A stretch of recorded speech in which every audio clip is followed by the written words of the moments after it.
Welcome back, friends. It is Lauren, the Soap Witch. And I'm probably sounding a little rusty because it's like 7 o'clock in the morning.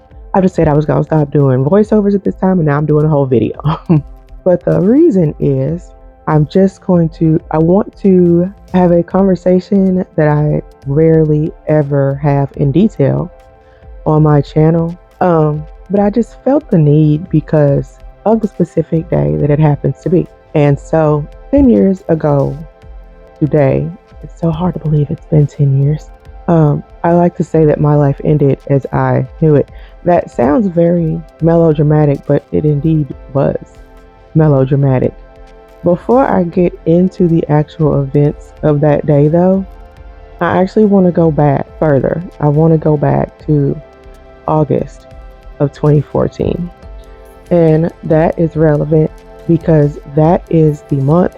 Y'all know I don't remember no date, so I don't remember the exact date. It was earlier in August because it happened before my youngest son's birthday, which is mid-August. But that was the day we received the diagnosis. My late husband, he was very physically big, strong, and we did a lot of wellness things, our diet, our workout. We were both very physically fit and strong. And he was probably the most fittest and strongest person I knew. And so he started having like issues while we were working out, like tightness and weird feelings in his back. This was months before the diagnosis.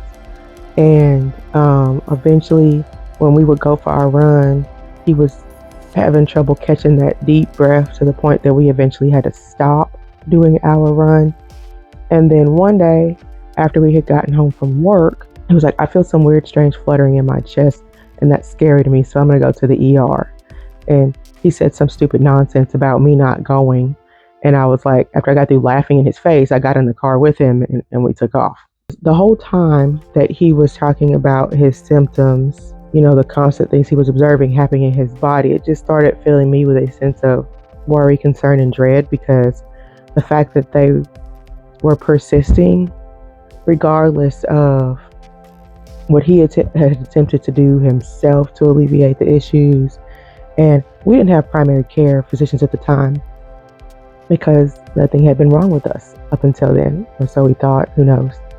And so he had gone to some of those small like emergency places, the urgent cares, care now, whatever they're called. There's different ones with different names. Not true ERs, but there are emergencies centers or places where you could go if it's not like severe. Like, he had gone to those a few times, never with any results, obviously. They took one look at him and all of his big muscles and was like, you must have overdone it in the gym. Take these muscle relaxers, which of course never did anything. So moving back to August 2014, we go to the ER. I'm specifically filled with dread, and he's annoyed with me kind of for worrying, not that I care, that I was like, you'll get over it. And so they go to take x-rays so they can see what's going on. And they might have done some other tests. From the x-rays, they see that one of his lungs is completely full of fluid. They admit you when they see that. So he was like, oh, I'm being admitted. I'm like, yeah, you're being admitted. So the biggest worry about that, because I'm pretty sure fluid in the lungs is always considered pneumonia. And they were like, well, the causes of this could obviously be, bacterial pneumonia. They listed, I don't know, a couple other things, and cancer. I think he was kind of in denial, or maybe he just it didn't really matter to him, because I think he felt like he could pull through anything. But I was like, there's no way it's pneumonia because he didn't have any symptoms, no fever, no any of that other stuff. Of course, me wanting to be in denial, I was hoping that's what it was, even though that wasn't really possible. And the doctors were kind of given the impression that they didn't think that's what it was either. So they admit him, and they have to do surgery, of course, to drain the fluid from the lung. I don't know how long he was in there. And my heart's in my throat, of course, the entire time, because I'm just like, I just know it's going to be bad news. And the thing was, at the time, I was definitely more of an optimistic, glass half full, silver lining in every cloud type person. But there was just something about knowing that the pneumonia wasn't possible that really only left cancer on the table that just had me feeling ill. Like literally from the time we went to the ER and were told cancer was a possibility as a diagnosis, I just had a sickly feeling in the pit of my stomach. There's something in my eye. Of course there is. I remember being out, random things that you remember from almost 11 years ago. The kids were still small. My youngest one was about to turn 5 and my oldest one was 7.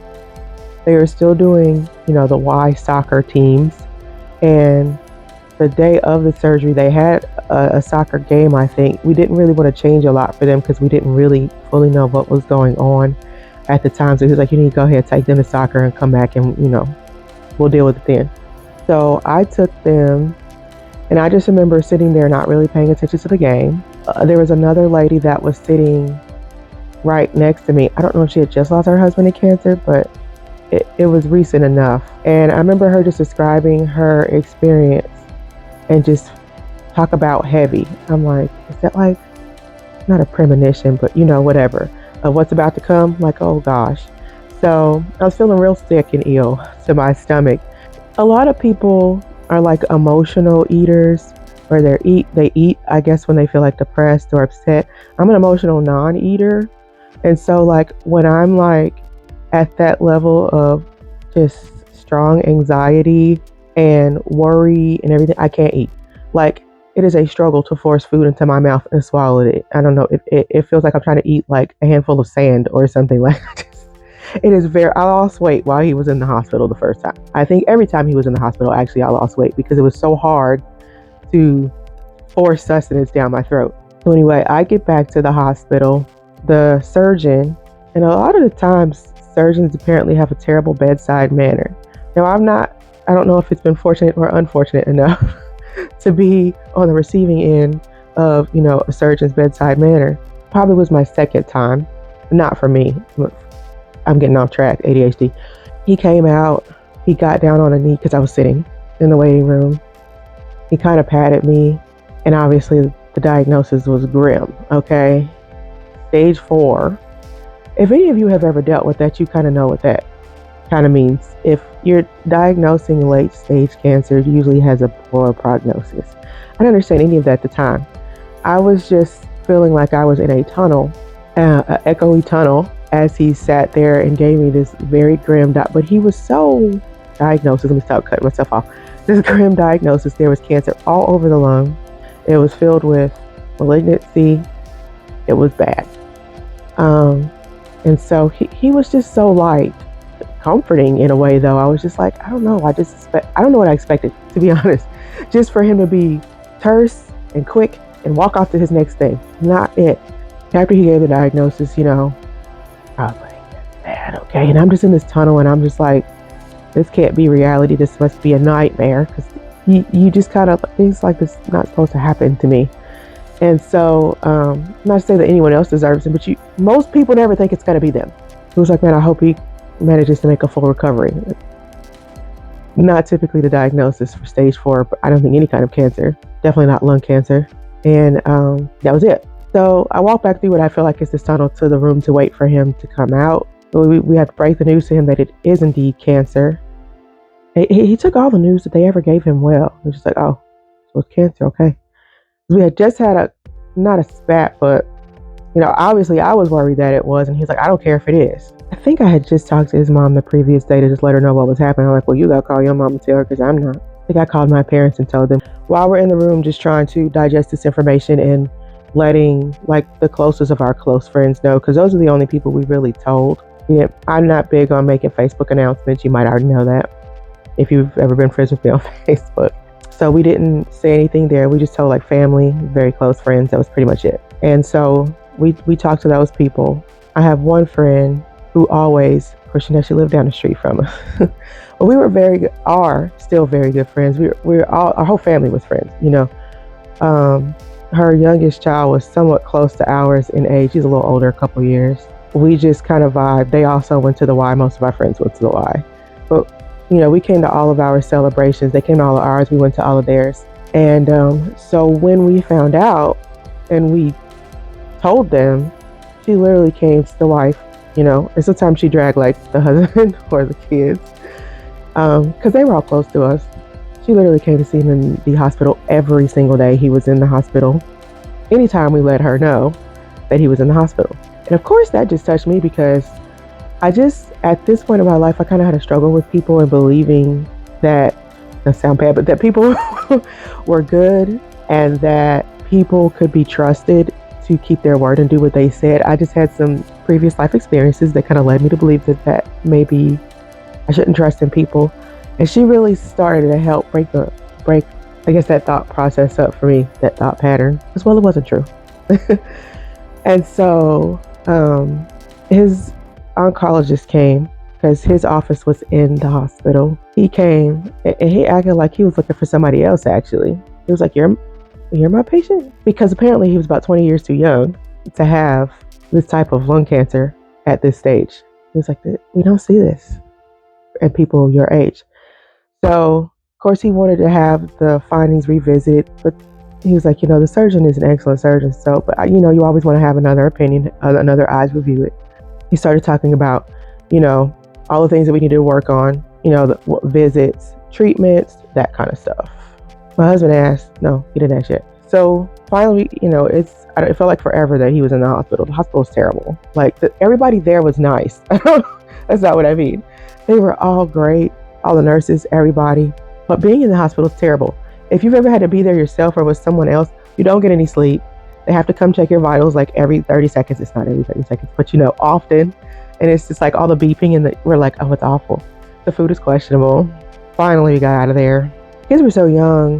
They didn't really know much about cancer and all that kind of stuff. So we told them that he was sick, but we kind of were limited on the details because we really didn't know how things were going to play out. And we didn't want to stress them or traumatize them. We told everybody else. His brother-in-law was still living with us at the time. He had been living with us for 9 or 10 years or something. And so, of course, we shared with him. And so the progression of the disease, what really ended up being the traumatizing, I suppose, because this happened in August, like I said. He did we went into for the first appointment, we talked to the doctor. My husband was always he wants to direct truth. He don't care how hard or difficult it was. He was like, just give me the raw facts, sir. So he did. And the prognosis at the time was 9 months to a year with no treatment. He went with treatment, chemo, which the type he got was one of the less, I guess, I don't know if the word is invasive or harsh or whatever. He didn't lose his hair. They gave him nausea medicine, but I don't think he struggled with that as much. But it didn't work, needless to say. And so I just watched him over the months of them doing the initial treatment, taking a break because it has to get out of all of your system before they can do any other treatment. And then there was another one that they wanted to try that they thought would be better, which did absolutely nothing. And we tried a lot of I call them snake oils attempts. A lot of people really swear by some of these other natural treatments and all this other stuff, and you believe what you want, but I watched it not work. I watched it do absolutely nothing. And so I just watched him decline. It was traumatizing, to say the least. As we really got into the fall of that year, I got to the point where I was afraid to come home. I was afraid to come home because I didn't know what I was going to come home to. Because one of the hard parts about being a younger couple when someone is diagnosed with a terminal disease and you have to be their caretaker is that you're not retired. And I mean, that sounds crazy, but you're not retired. Because a lot of the times it is older people, that are diagnosed, especially with this type of cancer. I still had to go to work every day. I still had to go into work every day. And then luckily, I had been at that job for I don't know how long, 8 years, 7 years. I had been there a while. My work family was that. We were all family people. We all had their kids, spouses, something. And I had known pretty much everyone there for the entirety of that time. And they all knew him too, because, I don't know if I've ever mentioned before, but anybody that knows him knows he was the extrovert of extroverts who never met a stranger. So he had met, several of them over the course of me working there, just through work events and whatever. And they all knew him and liked him because I don't know people that didn't like him. And so when I gave them the news, they were like, we'll do whatever we need to help you. And they meant it. They really did do whatever. And so we worked around my schedule.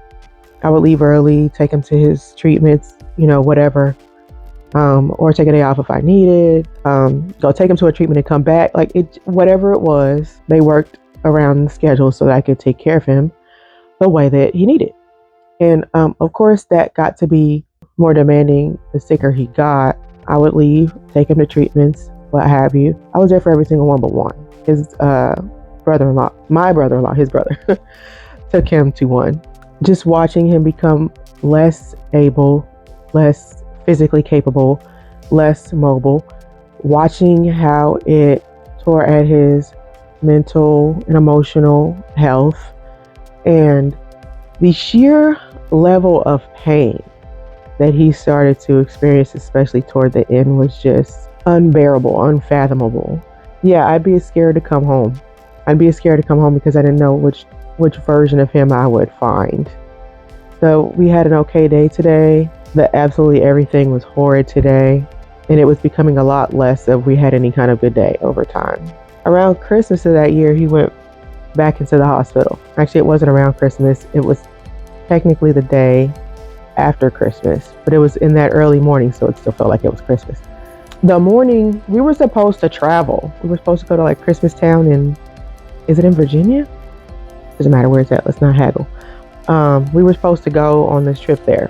That morning he woke up and something just was not right with him. And I was like, yeah, we're not going. He was kind of just not delirious, but not there, and somewhat struggling to be responsive. I was just like, had my eye on him the whole day because I'm just like, something is not right. And at this point, I was struggling to get any type of nutrition in him because he had no appetite. I could not get him to eat. I could not get him to drink anything. And he was in a pretty bad way. And so that night, well, early in the morning, whatever you want to call it, I looked at him and I said, I don't like the way you're looking. I'm really concerned. I want to take you to the hospital. And I was surprised he didn't fight me on it because we were both what I would consider some of those really like what you would consider like, I don't know, tough people. We just carried all the weight of whatever, was no complaint. You wasn't going to see us sweat. We did cry about stuff. We were fine, even if we weren't fine. We were those people. And so I was afraid he was going to be like, you worry too much, quit stressing over nothing. He was like, no, I trust your judgment. If you say I need to go, I'm going. So I was like, oh, okay. So I thought I was going to have to fight him. I thought he was going to try to fight me. So I got him in the car. I got him to the ER. And I'm pretty sure he wouldn't have made it through the night if I wouldn't have took him. He was severely dehydrated to the point that he started hallucinating. And that was terrifying. And his potassium was like, not negative, but bad. We had forgotten he even had a potassium issue because I just used to put bananas in all our smoothies. And we forgot about it. But he wouldn't drink the smoothies. And so, or really eat anything else that would have been helpful to the situation. We get to the hospital. I'm freaking out. They start, with the fluids. And it's one of the most miserable times in the hospital we ever had because going to the hospital in the middle of winter is horrid. Everyone's sick. And so it's packed. It was hours before we ever got a room. And of course, the people around us, they're all sick. Some vocally sick. It's just like, I struggle with that in my mind to compartmentalize and try to block out all, the noise and the things that I'm hearing. I'm just like, it's rough. We're in, the little sorry excuse for a room that they give you when you're in the ER, and that sorry excuse for a cot that they give you. And I think I slept on the floor. It took forever to get into the room. It took forever, like the ER room, back there. And then it took forever for them to actually admit him, because they're like, yeah, we're going to have to admit you. We're there, and there was several moments that a lot of us look back on and laugh, and maybe we even laughed at the time. That it's one of those laughs to keep from crying for sure. Because like the hallucinating was just like, it had me freaked out when I had been there like the entire day. It was around my birthday actually, because my birthday is dangerously close to Christmas. So we're there. They finally are getting enough fluids and stuff into him that he's starting to become, more lucid. He was there.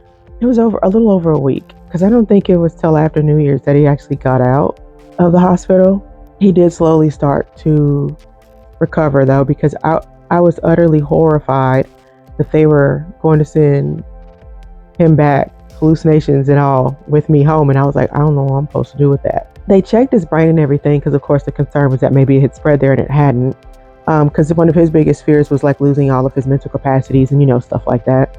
The friend that I told you about earlier who visited him in the hospital every day, whenever I told her he was in the hospital, she about cussed me out because I didn't tell her this time that he was in there. Like, you're even in there on your birthday? Like, I could have bought you balloons or something. And I've told this before in other like hair videos and stuff. And you shouldn't make decisions for other people, but I did.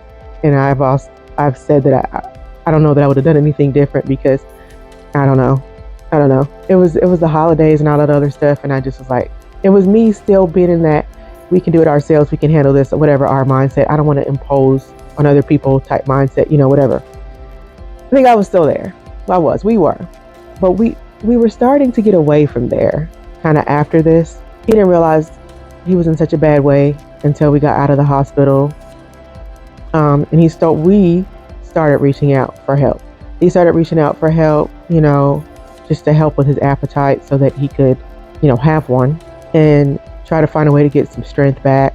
Just some of his mental capacities about him, because he had really felt beat down about this, everything he was experiencing. I started to ask for help, because I was just like, I'm kind of starting to fail at everything. Like, I was trying to carry every single thing on my own shoulders. I was taking him to all of his appointments. I was staying up to give him his medicine, in whatever intervals he needed. I was still going to work. Did I already say I was taking him to appointments? I'm sure I did.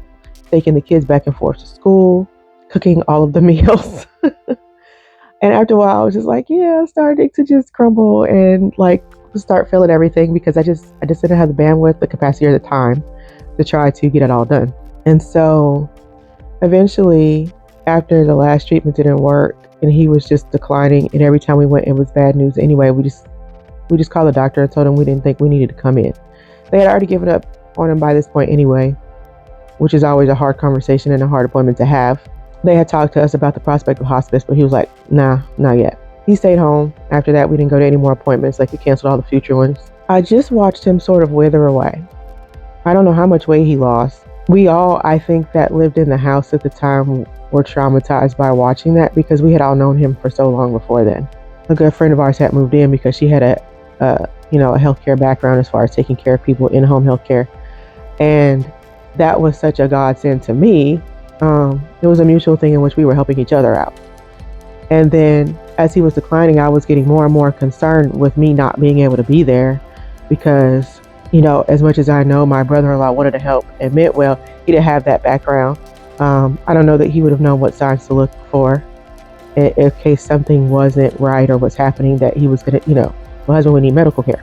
And so I was constantly on my phone, texting, watching all the time. It was all the time on my mind, just making sure that I was in touch in case he needed anything or whatever. And so it was God saying that we ended up having that situation where she moved in with us temporarily to help. And so it just gave me such relief to be able to know that there was someone else there that it knew even more than I did, though I had come to know more than I ever thought I would know. Because in all the appointments and stuff, I always asked questions, looked up a lot of information and that kind of stuff. His decline just seemed to happen awful rapidly after a point. He texted me on March 11th. I don't know if it was close to the end of work. I think it was close to the end of the work. And the text said, I don't think I should be struggling this hard to breathe. And I'm like, well, that's bad. So I get home and I talk to him about it. And he was just showing me like this is the amount of breaths I'm able to get in. And I'm like, well, I guess we're going to the hospital. I don't know how, but after the last visit and after everything we experienced, I don't know how. I just knew that if he went into the hospital again, that would be it. I don't know if that was just me being a negative Nancy or a defeatist or whatever you want to call it. And so when we made the decision to take him into the hospital, I pretty much just fell to pieces, because I was like, I'm pretty sure this is going to be it. I don't think I said that to him, but in my mind, So we get him to the ER. They admit him because fluid in his lungs again, not due to pneumonia. His oncologist, that had been absolutely excellent, came to see him and talk to him. He pulled me to the side and he was just like, it won't be long. Well, of course that wasn't what I wanted to hear, But I also knew that that was what he was going to say. And so I fell all to pieces again. This man like literally held me and hugged me as I'm crying all over his smock or whatever it is that they wear in the hospital. And he said, I'll be back to check on him. I didn't go into work that day, obviously. Eventually, I'm not sure at what time, it was later in the day, he had made the decision that he was going to go into hospice. We had planned if he ever was going to go to hospice, because we tried to be optimistic through the whole thing and hope he would somehow recover. We had planned that he was going to do in-home hospice, but he had decided on his own, because I don't know what I was doing. Give me the line. He had decided he wanted to go into a facility instead of doing in-home hospice. He must have just known. I don't know. I was forever grateful for him to making that decision, because I just don't think I would have been able to stay in this house had we done hospice here and I watched him decline the rest of the way and die. They transported him to the hospice by ambulance, and we just met them at the place in his new room. I called like family and closest friends to let them know what was going on. I called my best friend at work, and we were so close that they basically sent her. They were like, you have to leave. So she left work at that moment to come to hospice. Another of our mutual close friends also came. Those two actually stayed the night with me. We called everybody else that knew what was going on with him and let them know. And it was like his last party. I don't know if it was just like his last hurrah or whatever, but it was like a party in his hospice room. For I don't know how many hours, there were people just streaming in and out of there. For a horror situation, it was one of my better memories, because it really showed how loved that man was. We even had a friend that left a whole concert. Like, I don't even remember what the concert was, but he straight left the concert to come see him. People from my work, because like I said, a lot of people there knew him. My manager came and brought like food and stuff, but he was also the most lively he had been in months, just talking and laughing and stuff. And so it was a good memory for him to, leave us with. And then the doctor, he laughed at the doctor. She was like, your condition is really extreme and advanced. You might want to call people. Told him to call his mom, all that other stuff. And she left, and he was turning to me and laughing. He was like, she's not really good at relaying bad news, is she? We just had like a chuckle, a laugh at it. We were there, of course. Eventually people trickled out. The two friends had stayed, and some other, like my brother-in-law was home with the kids. And so I woke up 3 or 4 o'clock in the morning to this sound. And I thought the sound was literally going to haunt me for the rest of my entire life. The sound was his lungs filling up with fluid and him trying to breathe through it. And it's just like, anybody that's experienced it know the sound I'm talking about. I thought it was going to haunt my dreams, nightmares, waking moments, everything, because it just sounded so heavy and horrid. And so we got the hospice nurse, who had been excellent up at this point. I think it takes a certain kind of someone to be a hospice nurse. I don't have it. I could not do it. And so she came and she checked, and she confirmed his lungs were filling up with fluid. This is like going to be the last moments. And I'm like, well, okay. I had either friend on either side of me, and I'm just like struggling to pull myself together, because she said, they can still hear what's going on, even though they can't respond. And she encouraged me to get on the bed and like hold and comfort him and talk to him. And I'm like, you're crazy. Like, you think I got the capacity to get up there and do that? Somehow I did. But basically I had to convince him that it was okay to die, because as long as I was speaking, even like, I had to tell him it was okay. And then I just had to completely stop speaking. As long as he could hear my voice, he wouldn't stop trying. And so eventually he did finally let go. And then after I spent the next 30 minutes crying in my best friend's lap like a child, I just felt numb. A very surreal quality of, I don't know, nothing. Unfortunately, that didn't last. I say unfortunately because it was the quietest I think my mind and energy had been since his diagnosis. But it was just like, well, it was an ending of everything up to that point, because all of everything that we had been building ended when he took his last breath. Again, that sounds melodramatic, but it's the truth. None of those things that we were going to do together were going to happen. I could still do them, but it wouldn't be together. It wouldn't be the plan or the point.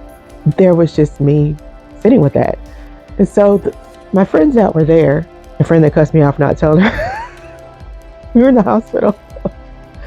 She was there with her husband. They were the only ones that could drive. Was my car there? I don't remember whose car we drove there. But it was a stick shift. And so me and my husband were the only ones in the family that could drive the car. And then her husband drove one. So he was the only one that could drive it back because she didn't want me to drive. She took me out to lunch. They drove my car back. And then I had to tell my kids. That was pretty horrid. I just felt like, is this going to be the experience of the rest of my life? Is it all just going to feel utterly horrid? And it did for at least a year. Speaking of a year, I don't know why. I don't know why.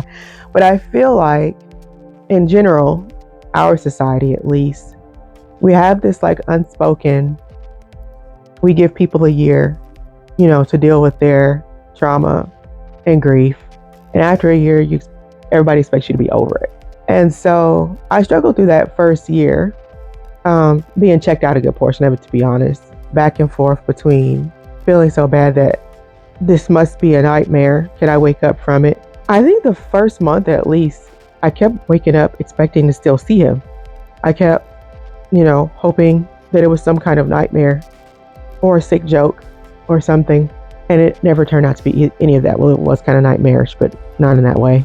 Trying to figure out how we were supposed to navigate it. Because the kids were so young. At the time he actually passed, me and him were both 32, and the kids were 5 and 8. Navigating a space I never navigated before. At an age that I thought I would never navigate it.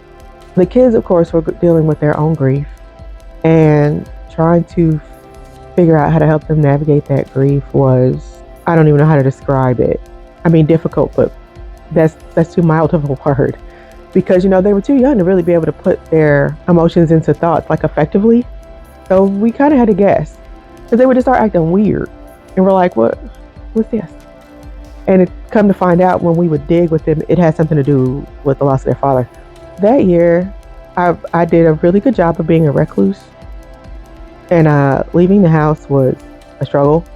The assistant and I ended up being together a couple of months. Not married, but a couple of months after his passing. Which a lot of people, of course, took issue with. I just want you to know I didn't give a shit if they took issue about it, with it or not. But people did. People have a lot of unspoken rules that they think that a grieving person should follow, even though they've never been a grieving person. It just ended up being that he came to stay with us, and there was no intention of us even having any interest in it. He was a boy I picked on when he came over here.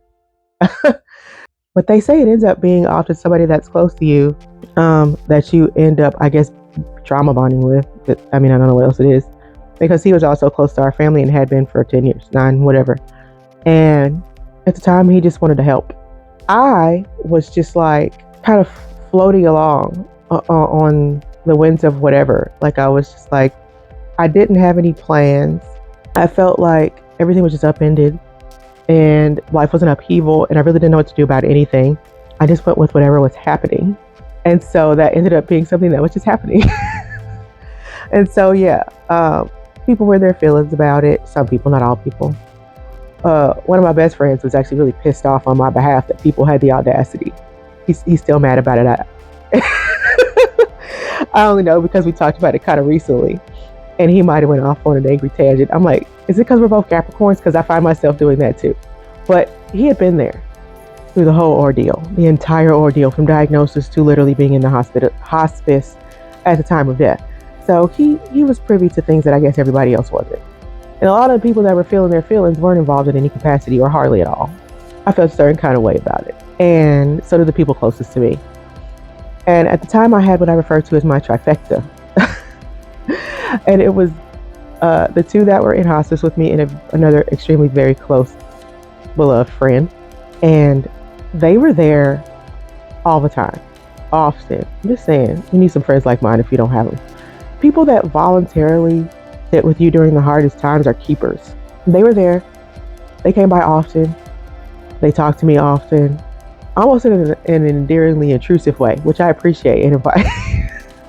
Because I wasn't going to tell them not to come by anyway because they was going to come anyway. But I'm that kind of friend too. So, I understood. And I wasn't going to tell them not to come anyway. And so my work showed up for me. And they pulled together and donated. I was overwhelmed. They donated money to us, in our difficult times. I was really overwhelmed. I mean, in a good way, but still, I was like, I got to I got to sit with this because I wasn't really expecting that. And not that I was expecting anything bad. I didn't have any expectations. I don't know why either. I mean, we came together for other people before, but I don't know.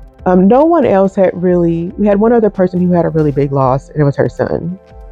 That was rough. So luckily we had been kind of spared a lot of these experiences in our department. And that had been some years before, I think. That's off tangent. Anyway, so in that first year was actually when Imagined Awakenings was born. And not born, reimagined. I had actually started that business a year or two prior, and I was making actually stuff like this. How funny. I called it like scrapbook artwork, I guess, because I had really had a love for doing scrapbook work. And I have a couple of books, just not full of it, but there's plenty of pieces. And I just thought it would be fun to make it into like, I don't know, like art pieces. And so that was what I had done. But life was lifing, and I just I didn't completely stop doing it. I just didn't do it as much. And I was also interested at the time. This video is going to be forever. Okay. But I'm going to tell the whole story and you can skip what you don't want to watch. At the time, I was also interested in doing soap, candles, and polymer clay jewelry. And I had bought books. Here we go. I had bought books on all of those things. And they just kind of sat there because I was intimidated by it, to be honest. A couple of months after his passing, I was trying to figure out a way to do something with my hands. I started crafting. And YouTube is the best ever. Like, you can learn to do anything on this app. One of the first things I decided I was going to make was soap. And so funny, one of my BFFs, one of the trifecta, we decided at the same time that we were going to learn to make soap. And it was funny because she called me asking if I had a stick blender. And I was like, well, I just bought one to learn to make soap. And she was like, well, I want to learn to make soap too. So she came over to my house so we could have this powwow joint soap making session, which was great, of course. And I made that first bar of soap, and it just lit a fire up under me. I loved taking like raw ingredients and turning them into something tangible and useful. And so I made my first batch of soap. I probably have pictures of it somewhere that I may or may not try to add to the video. Don't hold your breath for it though. Don't be disappointed if it doesn't get added. But I made my first batch of soap and I was excited. I was so excited. And I started making soap like every day. Every single day. Of course, my BFF, the one that named my business and was obsessed with all the products, she was excited about everything. She's the most excitable person I've ever met. And so it's absolutely enjoyable to share everything with her because she is going to be over the moon about whatever you tell her.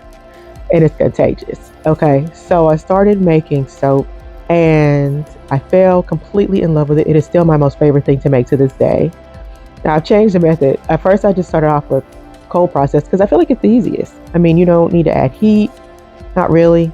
Like, you don't need to cook it, I mean. And actually you don't need to really add heat. There's some ways you can just make it where you mix your lye water and you pour it over the oils, even if they're not melted. It melts the oil. You stick blend. Like, a stick blender is pretty much all you need in containers. So it's just off topic, sorry. I started making stuff, obsessively so, but because it helped keep my grieving mind occupied, I learned to make candles. Though candles, I want to say they're the less labor intensive thing I make. They still have their bit of science behind them. Because if the wick isn't right for the size of the candle and the type of wax, you get nothing. It won't burn right. You're not going to get a good candle. And so figuring that out was cool and fun because, I love sciencey stuff. And then I was the most intimidated by the polymer clay stuff, which I don't even make anymore. But I made lots and lots and lots and lots and lots of polymer clay stuff. And I thought it was just so fun to put all those colors together and learn all those techniques and all that other stuff. And so I enjoyed that. And I did it for a while. But the thing I don't like about it is that it gets really hard, sometimes even in the package before you open it. And it's like a headache to try to get it back to the consistency you need to work with it. So that was a deterrent because I wants to do all that. Anyway, so I got into making so many other things while I was trying to distract myself from my grief. Being checked in and checked out, feeling all the different emotions of going from just crippling, debilitating sadness. I'd already passed the denial phase, and then the anger started setting in. The anger, because I just felt pissed off, angry, betrayed, all that he was taking from us, and in such a horrid way. It just felt like he got the worst end of everything. Suffered almost all the way to the end. When his pain started to get to be so great. And so through all this, I'm just trying to figure out how to navigate life, and it feels impossible. I learned to make more things. I started making lotion bars. I still make those. They're nice. And the candles didn't really change that much. I just changed like the vessels, and I don't bother with color anymore. The jewelry, holy cow. I started off with polymer clay jewelry, and then I went to making beaded jewelry. And this was also under Imagined Awakenings, by the way. Beaded jewelry. And that's literally where you have your needle and, your fire line thread or whatever, that's a braided fishing line, and your individual beads that you're adding one at a time. You end up with 50 million beads in one bracelet. And so I did that. I learned how to make wire jewelry. I learned how to wire wrap. I learned how to make, there's metal clay jewelry. Did that. That's pretty cool, actually. Macrame jewelry. I'm sure there's other kinds that I am not even thinking of right now, but I tested them all. See, I had a YouTuber that I followed, and she made all of these kinds of jewelry herself, and everybody in my family got to know her because I was always watching one of her videos. And so I literally have different types of these jewelry laying around the house. I should have brought examples, but whatever. Then I started making, I started doing lotion bars because I was intimidated by the idea of making actual emulsified lotion. But that didn't last long because I was going to experiment with everything if I could. And so I started making like I made body butters. I made the all natural kind. I know I'm the only person on the planet that doesn't like them, but I don't. I don't like how the texture changes. I don't like them. And I made them. When I talk about that I had a product that was my bestseller that I stopped making, that was the product. I made different kinds with different kinds of butters and oils. And there was this whole stinking, outrageous, long, far-fetched process that I used to use to make them. Not to mention that I had never done any study on business pricing, or any of that. And so my pricing for them was way too low. Like, for the amount of labor and the cost of the products that were going in there. So everybody's like, oh, they're just a reasonable price. What they mean is that they're cheap. I was selling them at an extremely low price. I could have never done wholesale if I wanted. And so people were just happy to get them at such a cheap price because everyone else was charging probably what they were worth. And so I wasn't making good money on them. And because of the process it took to make them, if I got an order for them, I had to spend the rest of my night working on the stupid body butter. And that meant that I couldn't spend that time with my family. And so I remember this is the first time I ever made a decision like it. I remember getting so fed up with that product that I hated making. I didn't even use it. That's how much I didn't like it. I decided I wasn't gonna make it anymore. In the last order that I received, I just refunded that person their money because I couldn't even bring myself to make it. I know I'm not the only maker that has gotten there. All makers have a product that they hate. They keep it because it's either a favorite of customers or the margin is just too good to let it go or whatever. But I think all makers have come across a product that they just hate making. And so eventually, if it gets to the point where I just dislike it so much, I will just discontinue it because I'm like, nah, I don't want to have that kind of energy about anything I'm selling. Eventually, I did move to making emulsified lotions. I graduated to making hair products because I was like, why not? I mean, the discovery of making new things was also a discovery of making myself new. Because at the point of when he took his last breath, I ceased to be who I was, the exact person that I was at that time. And I started over time to become a mixture of that person, a mixture of whoever the newness was that was coming into my life and what that was causing me to be, and also some parts of who I had been before then. And so in this combination, I just became a new person. In my journey of learning to create products for my business, that creation was happening within myself as well. So in that first year, I made and did so many things. And I also remember still, the assistant pointed out that the struggle was still really strong in me. I was struggling a lot with being checked out, not in a bad way, it was just an observation. And he was like, you craft and work on your stuff until you can't anymore. And then as soon as you stop, you fall apart. And I'm like, yeah, that's true. I do. That is what's happening. And so I crafted so much, like I was doing macrame, and that's all like tying knots basically, with your hands. And so I did it so much that I pulled something or whatever in my arm and it led up to my chest, and I thought I was having chest problems. And so at the end of that first year, which felt like forever, I remember calling one of my friends, one of the ones that stayed there in hospice with me. I had left, I was at work.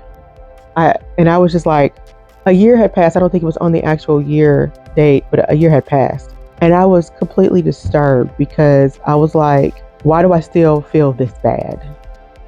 Why do I still feel this bad? And it's been a year since he passed, because I feel like we have this unspoken rule of thought that when somebody passes away, when you suffer a large loss, big, small, whatever, that after a year, you should have your footing up under you. They almost want you to be over it. It's just a sentiment people give. They don't say that, but they say that, with their actions, with some of the dumb stuff they say. People say a lot of stupid stuff, and some of it's well-meaning, but it's like, I wish you just wouldn't have said nothing. Anyway.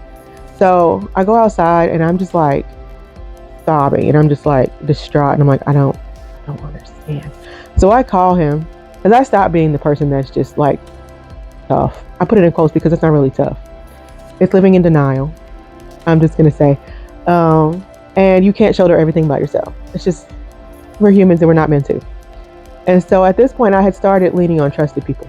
And so I called him and I was just like, I don't understand how I'm still struggling so hard.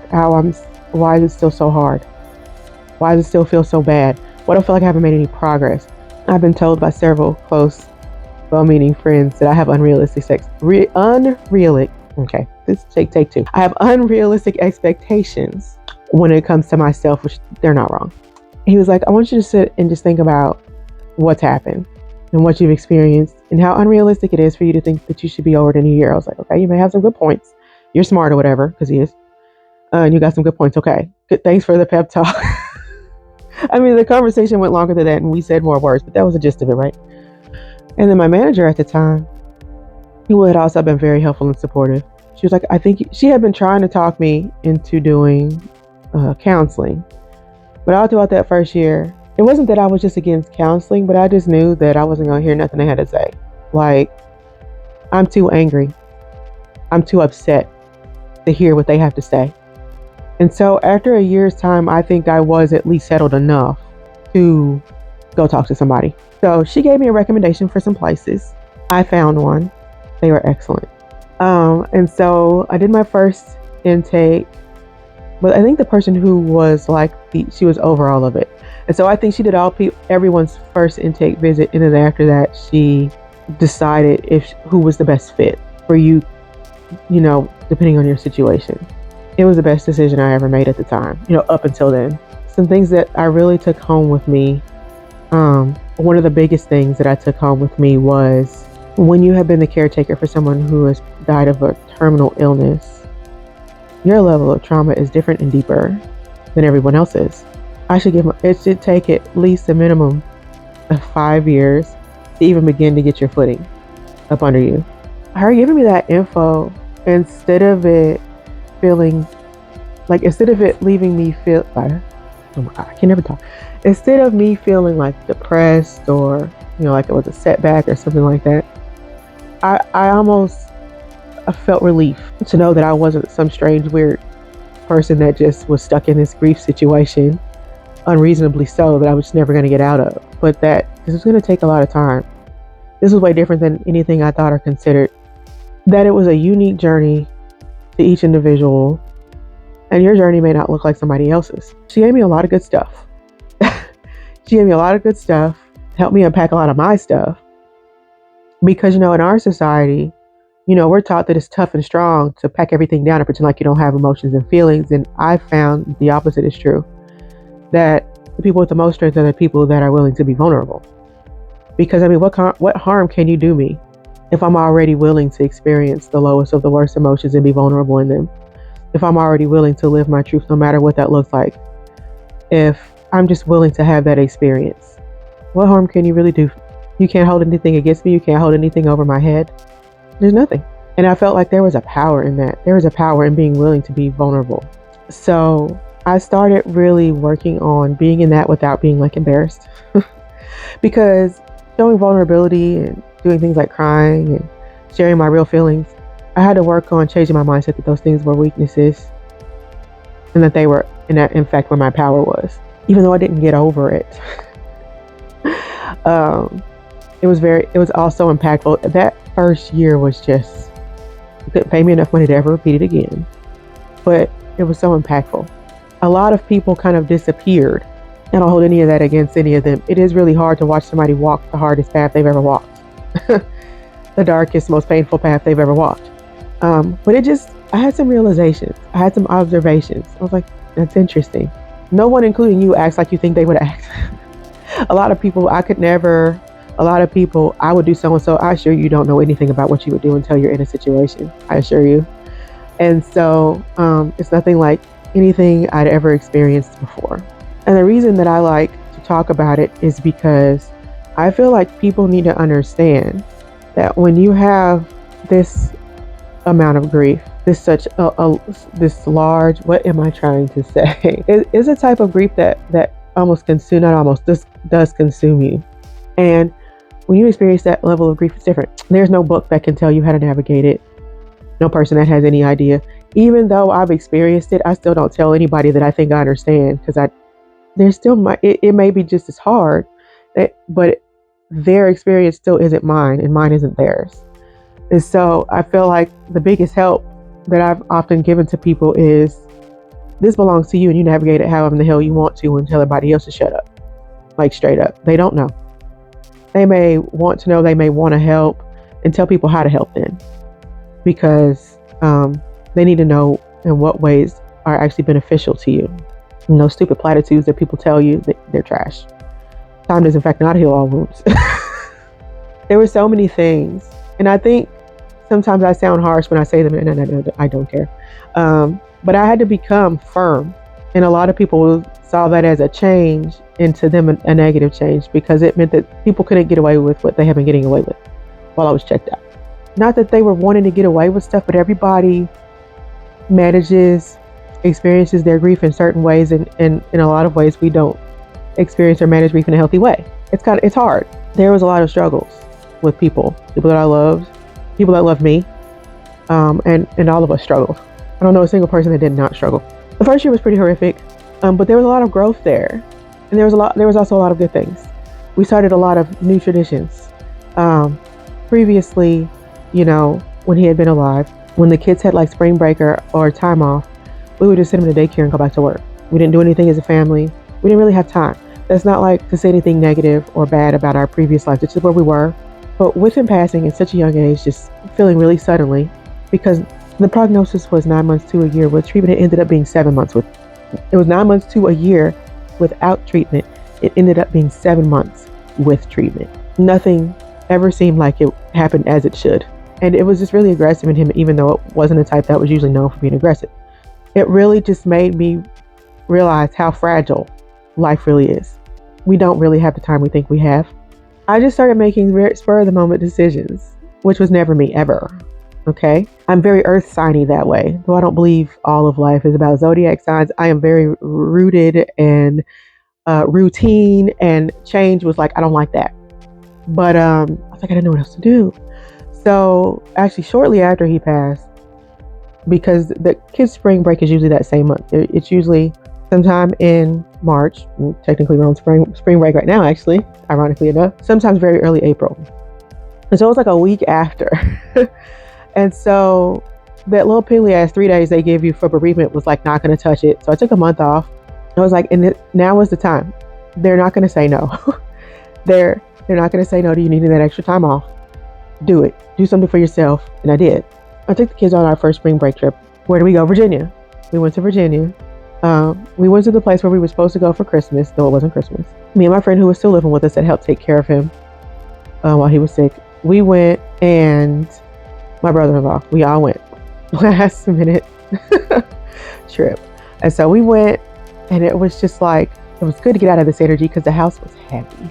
The energy of the house was heavy, especially directly after his passing. That was when we started the tradition of doing their spring break. We've gone every year we've gone somewhere except for this year. I still took it off to spend time with them because I still feel like it's important. But after that year, I decided we were going to go somewhere every year because if you don't have anything else, you have your memories. We went and made memories every year.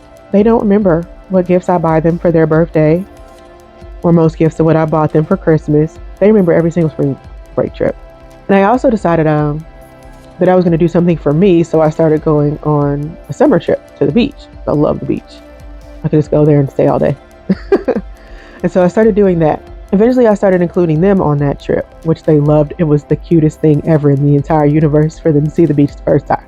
That first year, like I said before, it was interesting because a lot of people will tell me that they think that, I'm strong or this, that, and the other. And I never really felt strong. I always felt like I was barely keeping my head above water and barely keeping the little pieces of myself and my life together. I appreciate the people that think that and tell me that. And it is very life-giving to hear positive things, especially when you feel like you're not doing as well as you would like to be. I spent the majority of this last 10 years, at least 8 of them, really struggling. Even though I've had a lot of growth, which I have, there was a lot of things that I needed to unpack within myself that were even existing before he ever got sick, before I ever met him even. And it really shook those things up. It becomes really hard to suppress things. It becomes really hard to deny things when you no longer have the capacity to do so. Just because you're out of stuff, like you don't have it. It's too difficult. I was having a lot of these things and didn't even realize that I was struggling with them. My ADHD became pretty much unbearable, that I was not diagnosed with, but at the time. But I knew I had, just because I had seen enough, read enough, knew the symptoms. I'm like, yeah, there's no way I don't have it. It was just spiraling. I was spiraling. But I kept going with this business though, because it was the one thing I think that was helping to keep me afloat. After a couple of years, like maybe 2 or 3, it had gotten out of control, guys. It had gotten out of control. I was making all types of hair products, all types of skincare products, candles, the amount of different types of jewelry. We already talked about that. And then I was even making like planners and journals. And did I say I was out of control? Because I was. And so your girl was just, I lost my mind. And we're going to make everything. And so it got too big. It got too big and it was getting overwhelming.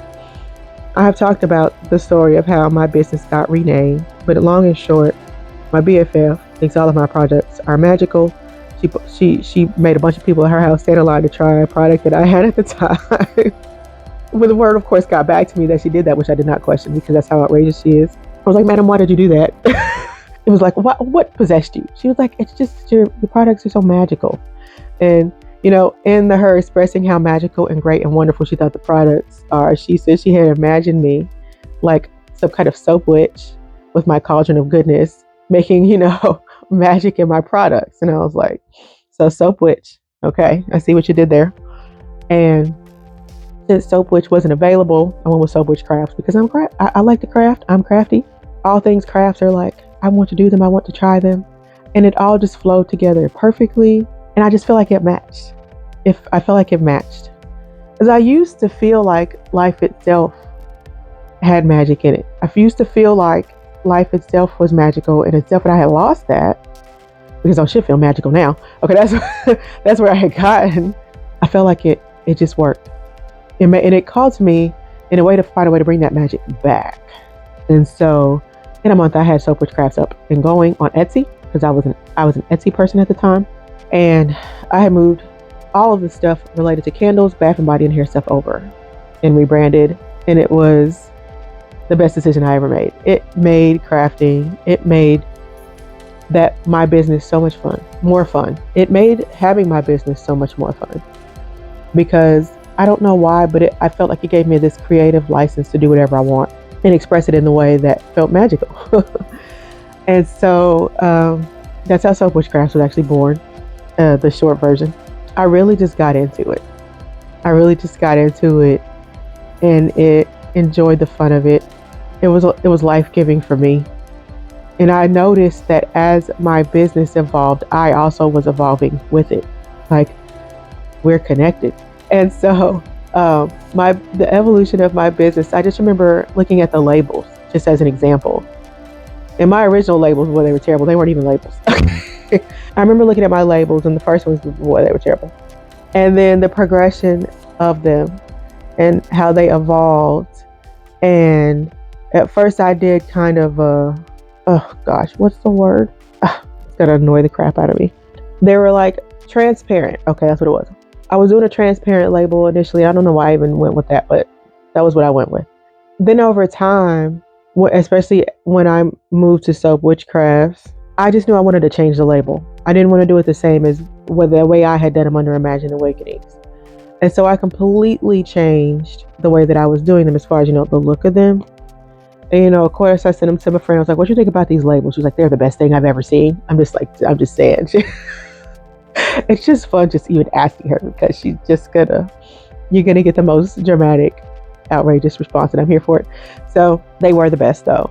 And so they were still like transparent, translucent look to them. And then I don't know why, but just maybe after, just kind of looking at other brands and what they did, and, because I see them all the time, on Facebook and on the internet, because everybody's ads follow you everywhere.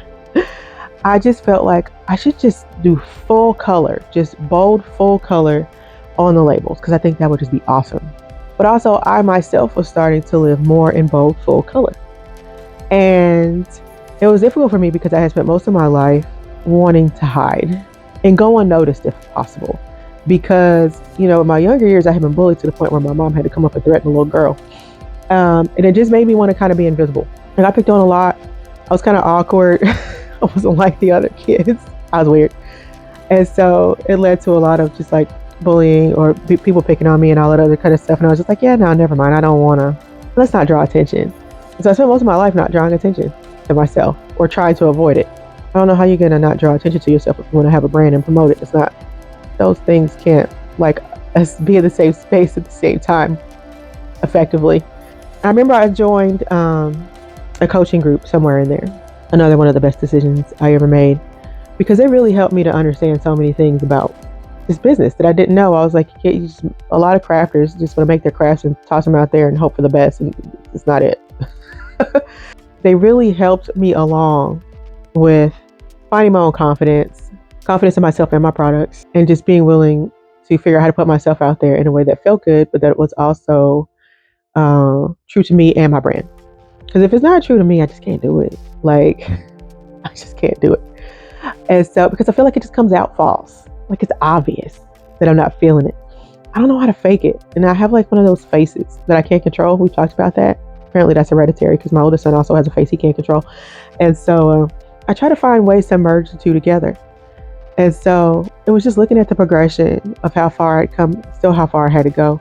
It was somewhere, 2021. I figured out I was still looking over my shoulder waiting for something bad to happen. And I had been very paranoid this whole time. Like, if somebody coughed one too many times, I was looking at them like, you better shut up. Because I was just like, the way that his illness seemed to surface or manifest was just that he was fine and then he wasn't. That's not how it happened, but that's just how it seemed. He was the perfect, strongest, healthiest person I knew, and then he wasn't. And so because it seemed so sudden, the way it came on and happened and ended, I was literally traumatized. You cough one too many times, you sneeze one too many times, you don't have an ache or a pain. Shut up. Like, I have violent responses. And it just came to a head that I really found that I was still looking over my shoulder waiting for something bad to happen, something equally bad. I just could not let go of that. So many years later, because what is that, 5 years later? Yeah. 6 years later. Yeah. I had to be honest with myself. I had to be honest with myself about where I really was mentally, why I couldn't allow myself to be happy, because I had a severe survivor's guilt. Severe. Like, I didn't feel like I was allowed to be happy because he died. And why him? there was a lot of that struggle in there too, feeling any kind of guilt about feeling any kind of joy or happiness or laughter or whatever. My ADHD hyperfocus was in full effect. I remember going to get diagnosed. I just felt like my anxiety was such at an all-time high at the time that if I didn't do something with it, it was going to kill me. Like literally. I went to, what's a psychiatrist, I think, that diagnoses you, whatever. I went and talked to them, filled out their stuff or whatever. Turned out I had ADHD and PTSD. PTSD from watching him suffer and die. And so I was like, that makes sense. And I had kind of suspected both, which is, I think, why we ended up talking about it. Because even though I came in for ADHD, they ask you for like your history. They want to know, about your childhood traumas if you have them, about your adulthood traumas if you have them, what has happened to you. And so in those discussions, he was like, yeah, we're going to do both of those. Turns out I had both. And then the next guy I spoke to, he said, even though you have these, you're handling them exceptionally well. And I was like, I'm terrified for the people that aren't, because I don't feel like I'm handling anything well. Like, I'm struggling to keep my head above water, sir, in the mental and emotional plane. But I went because I wanted to stop living in denial and pretending that I wasn't struggling with things that I was struggling with. And even though I had been improving, I still wasn't in a good place. I feel like a little bit better than bad is still bad, if you know what I'm trying to say. I started really doing the work, or trying. Life was still life and so hard at the time. And I had lost so many good friends and family members over the course of that, those several years. And I was just like, it was just giving me a different outlook. I started thinking so many things that we stress about and make big deals about are so petty. I stopped caring about a lot of those things. Like, it's less than important. And, again, that may sound harsh, but that's just the point of view that I started having, because just trying to navigate this whole experience was just a journey in itself. Because the trauma had been so ingrained in me for so many years, I didn't realize it was still affecting me. And so I didn't really consciously realize that I was looking over my shoulder for all the bad things to happen. But when I would notice my responses to stuff, it was glaringly obvious. And so I started trying to take control of that, take notice of it. When it was happening, seeing, how obviously it was affecting my life and my ability to, live it. It took some time. It's still taking some time. I feel like it just feels good to be honest with myself, to be, genuinely open with where I am and how I'm feeling and when am I doing that thing again. Because it takes time to undo those things. Your brain latches onto it and it's like, oh, this is what we do now. It's just my layman, real brief explanation of it, but that's kind of what happens. And so I realized that I was living a half life. I was still struggling to be present for myself and my family, especially my kids. And, was really worried that I was just screwing them up. They reassured me that I haven't, because I asked them. I'm just that kind of parent. I asked them the hard, straightforward, direct questions. They seem to overall like being my kids for the most part. I'm sure I'm not that great all the time, but for the most part, I think we enjoy each other's company.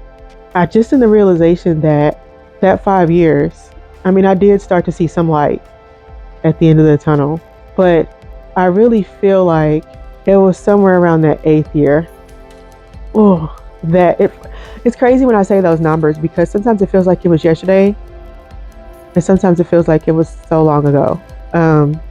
But I don't know why, but it was somewhere in that 8th year that I really just started. I guess it's just when you make the decision. Like, any type of improvement or growth happens when you make the decision.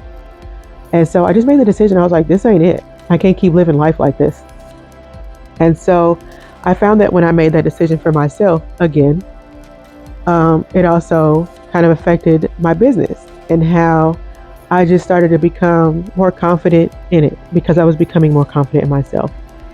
And I was becoming more unapologetic about who I am in my role and everything that I have built in the business, and more confident in the effectiveness of the products that I make and how they're just, because that's all I use. Like, we don't buy that stuff. We don't buy no stuff from the store. Anything that I make, that's what we use. I haven't bought soap from the store in 10 years almost. Hair products, all that. I don't buy that. That's what I use. And I love my products. And so I'm like, I don't know. I had always struggled with self-esteem issues, to be honest. And so that's really all that was, just leaking over into my business, because I thought they were great. The overwhelming majority of the other people that tried them thought they were great. And I'm like, I don't know why I'm just sitting here constantly doubting myself. That's trash. Let's do something about that mindset. You never know how some people are going to respond to stuff, and everything isn't for everybody. So there's just going to be some people that they don't agree with, which is normal and natural and fine. But the overwhelming majority of people that have tried it, it's only ever been good things. I've just been working on in that peanut gallery upstairs that don't have nothing good today to shut up,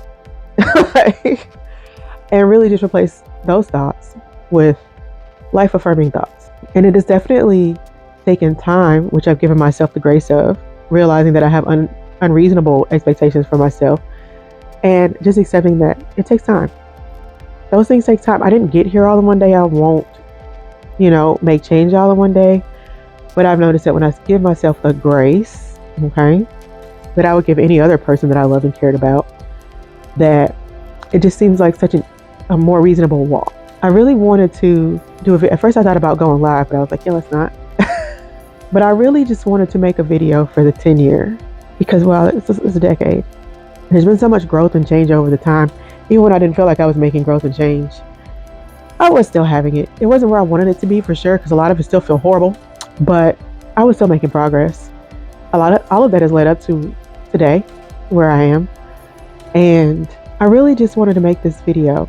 One, of course, to share the experience, but I felt like I needed to share the experience so you understand the depths of the journey that I've traveled, so that when I got to the end, I could tell you that if I can do it, if I can make it, if I could persevere, literally anybody can. You can too. No matter what your situation, no matter what it looks like today, you can. Give yourself the grace, give yourself the time, give yourself the space, give yourself the whatever it is you need. Let yourself have it. Treat yourself with care and the love that you deserve and that you would give. Think of your most loved one. Give yourself what you would give them, because you deserve it and you're worth it too. Anyone that is navigating their own grief journey, and death isn't the only thing that we grieve. There are lots of endings to things that don't end in death. And so if you're going through your own grief situation, journey, process, it's your journey. You're allowed to navigate it in whatever way suits you best. You're allowed to tell people, even well-meaning people, that they're not helpful. And you're allowed to tell them how they can be helpful. You're allowed all the feelings that you have, good, bad, ugly, and different. They're your feelings, they're valid, and you are allowed to have them. No one else gets to tell you how to feel. No one else gets to tell you whether your feelings are valid, right, or wrong. It's not their business. It's not their feelings. And so you'll find your way being true to yourself in your journey, your very unique journey that is uniquely yours. No book or pamphlet or even this video can really tell you how to navigate it. It's something that you figure out on your own. It's something you figure out as you go. And you are allowed to take as long as you need. Don't let nobody rush you into getting over it so they can feel more comfortable. It's not their choice. It's not their journey. And so no one wants to see someone that they love struggle and suffer. But sometimes struggling and suffering is just a part of life. Not permanently, hopefully, but that decision is up to us. We have to get to that point, like I did, to decide that we no longer want to struggle, to realize that we are struggling in those ways, and to figure out how we can lessen that struggle. But it's still not anyone else's job to force or push you there before you're ready. It's a journey. Everyone who's out there on that journey, I wish you the best. You can do it. You can. So I don't usually do content like this. I really just felt the call to get up and speak on it on this day, because it is the 10 year and it's very fresh, but I really just wanted to get on and share. And so I don't do content like this often. I usually do hair content and product making stuff and foolery and goof offing. Sometimes cooking, but I haven't done that in a while. And I'm not against doing more content like this. I'm not really sure how else I could be a help or what else I could, say, aside from just telling the story. And so if you would like to see more content like this or of this nature, I'm not against it. Feel free to, in the comments, suggest what you think you would like to see in this type of content, where there's navigating grief or just navigating a journey, self-help, whatever. Just put in the comments if you're interested in seeing more stuff like it and what you would like to see. But other than that, I'm going to go ahead and go. And if you would like Subscribe to my channel, turn on notifications so you don't miss any of future uploads, which are mostly going to be about hair and product making, though, just to let you know. Unless I get some good ideas on what else I could do in this avenue. And I will see you in the next video, friends. Bye.